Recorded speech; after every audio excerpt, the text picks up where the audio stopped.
Science बन रहे हैं मार्केट में बॉटम फॉर्मेशन के, या अभी it will be too early? देखिए, कंफर्म तो जब रिवर्सल्स आ जाएंगे तो हम टू अर्ली वर्ड को हटाएंगे। Obviously this is an early call. एक एक करके सारे लार्ज कैप्स में बाई सिग्नल्स अब फायर होने लगे हैं। और जब भी अनुज इस तरह की सिंक्रोनिसिटी होती है कि एक साथ बहुत सारे बड़े स्टॉक्स एक साथ घटेंगे या एक साथ बढ़ेंगे, तो इंडेक्स में आउटसाइज्ड मूव आ जाती है। और ये इंटरनल्स को, इंडेक्स के सारे स्टॉक्स को देखते हुए, और फ्यूचर्स में भी, जो वाइडर फ्यूचर्स में भी, मतलब बेच के कमाने लायक बहुत ही कोई रेयर चार्ट दिख जाए तो दिख जाए, वो ना समझी या मूर्खता ही लगेगी अब तो मुझे ये प्लान दिमाग में लेके चलने में कोई संकोच नहीं है कि हम जनवरी में 27,500 के साथ छेड़छाड़ कर सकते हैं। ये भविष्यवाणी नहीं है, ये मानसिक खुलापन है, और ये तैयारी है 27,500 पर भंगड़ा मचाने की। 27,500 पे भंगड़ा मचाने की तैयारी है, तो उस भंगड़ा में लीड डांसर्स कौन होंगे सुशील? सबसे ज़्यादा इंडेक्स में कौन से स्टॉक्स चलेंगे? तो देखो, एक पिक्चर आई थी ना, वीरे की शादी या कौन सी, तो मतलब, वीरे दी वेडिंग। हाँ, वीरे दी वेडिंग। तो भाई, हाँ। अब वीरे दी वेडिंग है तो सबको नाचना है, वैसा वैसा पिक्चर बन रहा है बाजार में। मान लो लीडिंग में मैं बोलूं Reliance will lead from the front, ये तो ये गलत हो जाएगा कि भाई भारती की क्या कमी है, भारती को बाजार में तेजी की शादी है, उसमें भारती को भी नाचना है। देखिए, पीसीआर से बोलिए चार्ट दिखाएंगे जरा भारती की स्क्रीन पे, लाइन से एक एक चार्ट दिखाओ, सन्नाटा छा जाए मंदी वालों के दिमाग में। ऐसी चार्ट बनी हुई है, बस इनको कड़क घूमने दीजिए।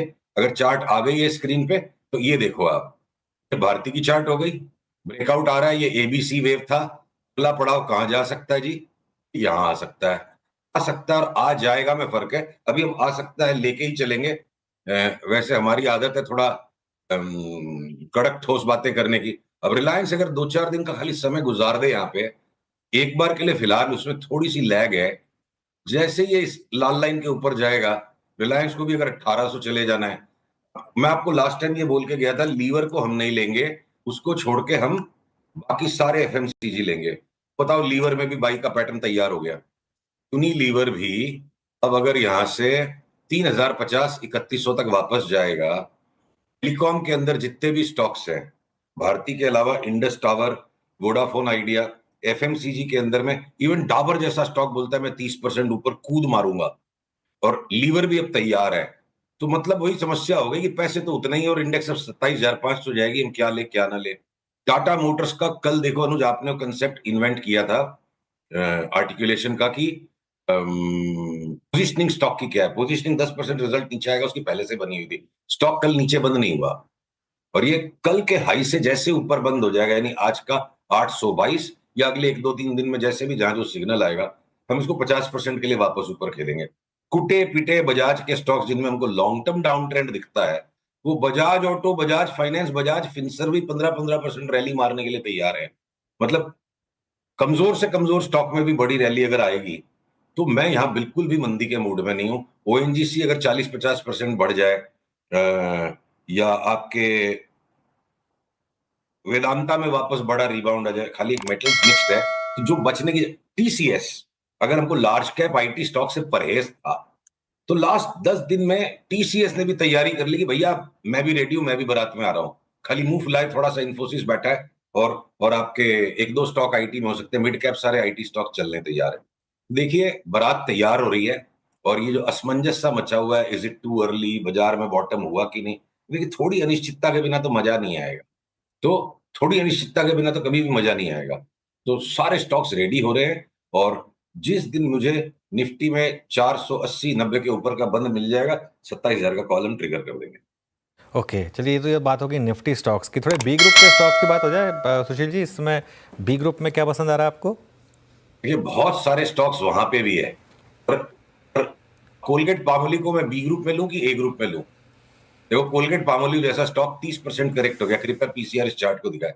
इसको इसको डिलीवरी लेके ही कमाया जा सकता है। तो बी ग्रुप टाइप का स्टॉक ही है, तो जो मार्केट कैप और जो साइज उस हिसाब से, ये कोलगेट भी अगर यहाँ से 50% बढ़ जाएगा, आपके एंजल वन और वो जो जितने भी हमारे पुराने कैश के बाई कॉल्स थे, वो सारे बिल्कुल वायलेंटली ऊपर जाते लग रहे हैं। जाइडस लाइफ भी ऐसे तो एफ एंड ओ में है, पर फार्मा में एकमात्र खाली जाइडस लाइफ ही हम लेंगे, बाकी सारे फार्मा से हम आउट है, और हो सकता है फार्मा पे हम सिलेक्टिवली शॉर्ट कर दें। अब आपका एसबीआई लाइफ वैसे एफ में है, पर डिलीवरी में सौदा लेके पैसा बनेगा।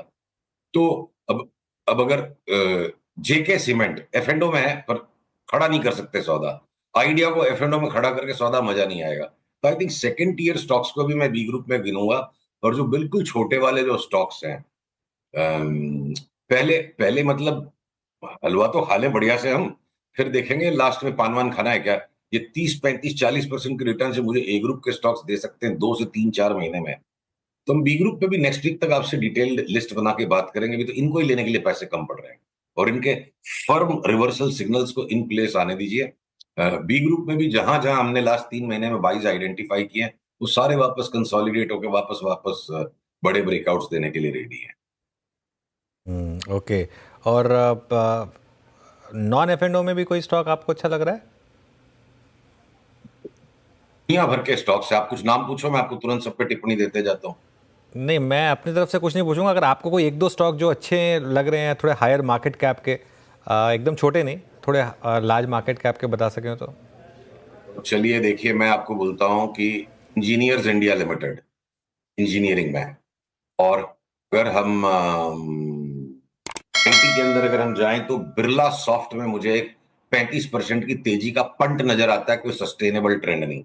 पीएसयू बैंक्स, इनमें कोई 4 महीने का सस्टेनेबल ट्रेंड नहीं, अचानक से किसी टाइम आप देखोगे 30-40% की स्पर्ट मच जाएगी। लॉजिस्टिक्स में आपको जो भी स्टॉक्स पसंद आए आप ले लो। एमएनसी स्टॉक्स में भी जो छोटे वाले कुछ स्टॉक्स हैं, इनमें हमारे पुराने बाइज रहे हैं, जैसे कि आपके कमिंस में बाई आ जाएगा, साब में आ रहा है। जी पावर इंडिया लिमिटेड हमको लगता है ऐसे 1,000 रुपए तक की तेजी है, मतलब ये मल्टी बैगर कॉल है।